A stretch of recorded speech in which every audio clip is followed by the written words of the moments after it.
к нашему, подчеркиваю просто большими буквами, много неуважаемому правительству. Объясните мне, гражданину своей страны, что еще должно случиться в нашем государстве, чтобы вы уже схватились за головы и задумались о том, что вы, простите меня за выражение, но другого слова уже просто нет, нахуевертили за эти 4 месяца. Что вы сделали, кроме того, вообще за срок своего правления, кроме того, что вы умудрились в период пандемии издать закон и позатыкать людям рты? Что вы сделали хорошего, объясните мне, в этой стране? Что вы сделали? Спустили с молотка все, что можно было спустить? За 4 месяца пандемии бросить людей, бросить граждан, бросить врачей, бросить силовиков? Вы нормальные люди вообще? Вы застрахованы от всего в этой жизни, я понять не могу. Или вы думаете, с вами этого не случится? Прости меня, Господи, не дай Бог, я мать 2 детей. Мне страшно говорить эти слова, но мне так хочется, чтобы этими граблями прилетело каждому из вас по затылку. Вы вообще адекватные люди? Вы адекватные люди? Как вам спится вообще? Вы как живете? Вы со спокойной совестью, с подарками, я не знаю, там, с какими-то выплатами уходите на каникулы. Какие нахрен каникулы, ребята? Вы отвечаете за всю страну сейчас. Вы сейчас впереди планеты всей должны бежать и помогать медикам. Вы ограничили транспорт. Вы в своем уме? Что вы делаете вообще? Как вы его ограничили? Вы понимаете, какие давки и какая толчья теперь будут в маршрутках, в автобусах и в троллейбусах? Как люди должны выживать в этой ситуации? Каким образом? Если вы вводите эти ограничения, если вы на выходные убираете транспорт из города, вы обеспечили доставку врачей на работу и с работы? Вы подумали, каким образом будут добираться люди, которые сейчас отвечают за каждого из нас? 4 месяца.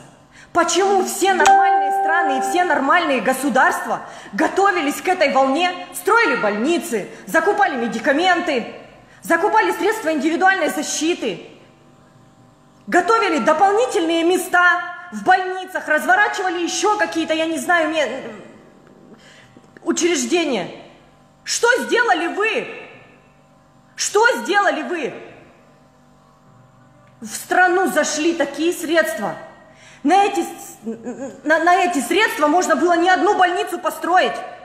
Сейчас не хватает аппаратов ИВЛ, не хватает кислородных аппаратов. Серьезно? Да ладно! А разве этого всего нельзя было купить? Разве нельзя было ко всему этому подготовиться?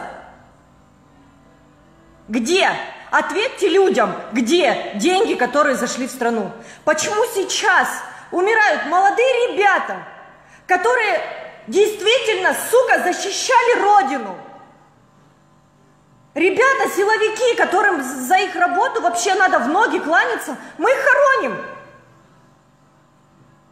Вы что делаете? Это уже даже не крик души. Ну, издали вы этот закон. Ну, позатыкаете вы рты людям. Ну, привлечете вы 1, 2, 3, 5, 10. Ну, всю страну вы не заткнете уже. Все, приехали.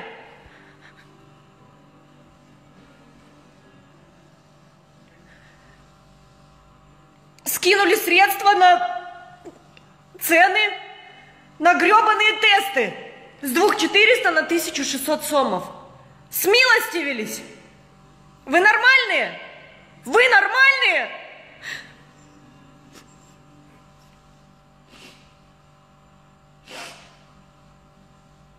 Та ситуация, в которой сейчас находится страна, вы должны все это делать бесплатно. КТ легких от 2600 сомов до 3800.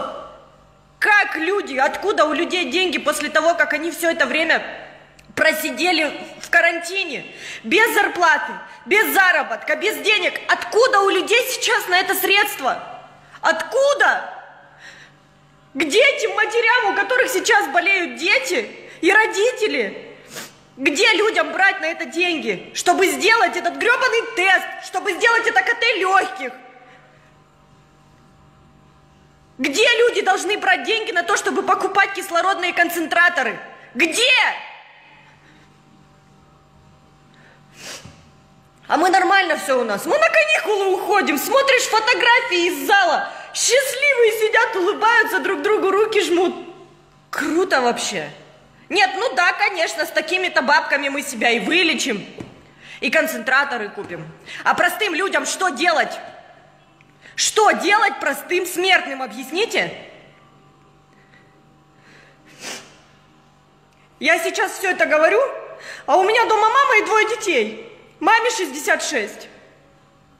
И у меня нет никакой гарантии, что эта зараза не ворвется в мой дом. Ну нет никакой гарантии. Нет никакой гарантии, что не пострадают мои друзья, мои близкие люди. Что делать? Вот сейчас переписываемся в своей группе волонтеров и ломаем головы. А как медикам помочь? Как их на работу отвезти? Как их горячим питанием обеспечить? Почему об этом думают простые смертные? Почему на все это положилось прибором наше правительство? Объясните мне. Ну почему? Это нормально? Почему? И на каникулы ушли. Блеск! Пусть меня простит Бог, но я очень хочу, чтобы вам в какой-то форме и когда-нибудь это все аукнулось так, чтобы никому из вас мало не показалось. Никому! Ребята, люди, у кого есть хоть какая-то возможность сейчас, пожалуйста, присоединитесь к нам. Нам очень нужна сейчас помощь, нам нужна финансовая поддержка для того, чтобы мы в очередной раз собрались и со своим бензином, со своей соляркой на своих машинах могли сделать хоть что-то. И хоть как-то. Ребята, пожалуйста, отзовитесь. Если мы с вами сейчас не возьмемся спасать свою страну, этого не будет делать никто.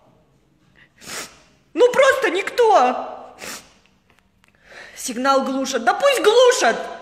Остохренело уже. Вон сейчас мимо меня. За мой эфир. 3 скорые с сиреной. 3 скорые. А что творится в больницах? Что творится в больницах? Люди на порогах умирают. Люди не могут дождаться помощи.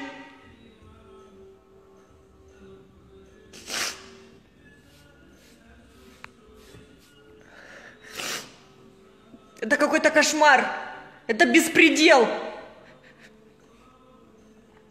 Богатейшую страна с богатейшими природными ресурсами, страна, которая может процветать, засунули в такую задницу, опустили просто ниже плинтуса, где люди теперь должны выживать. Просто выживать. Это как? Ребята, пожалуйста, всем, чем можем, давайте мы сейчас поможем врачам. Давайте мы сейчас поможем друг другу. Потому что никто не поможет.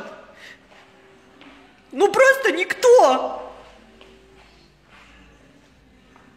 Потому что никто не поможет. Мне страшно. Мне страшно за маму. Мне страшно за детей. Мне очень страшно. Но я готова одеть свой костюм, одеть свои кроссовки, маску, платок, перчатки.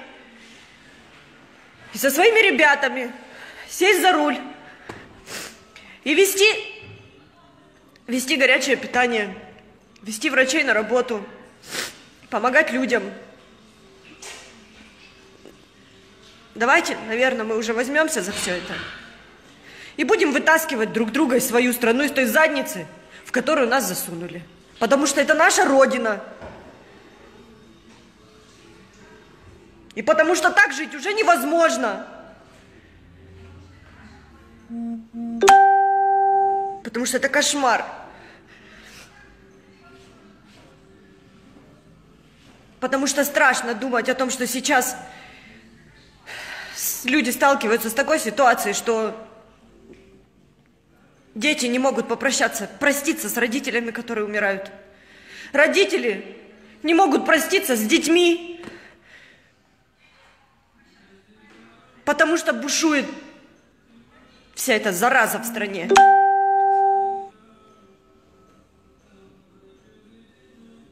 Это кошмар. Это ужас.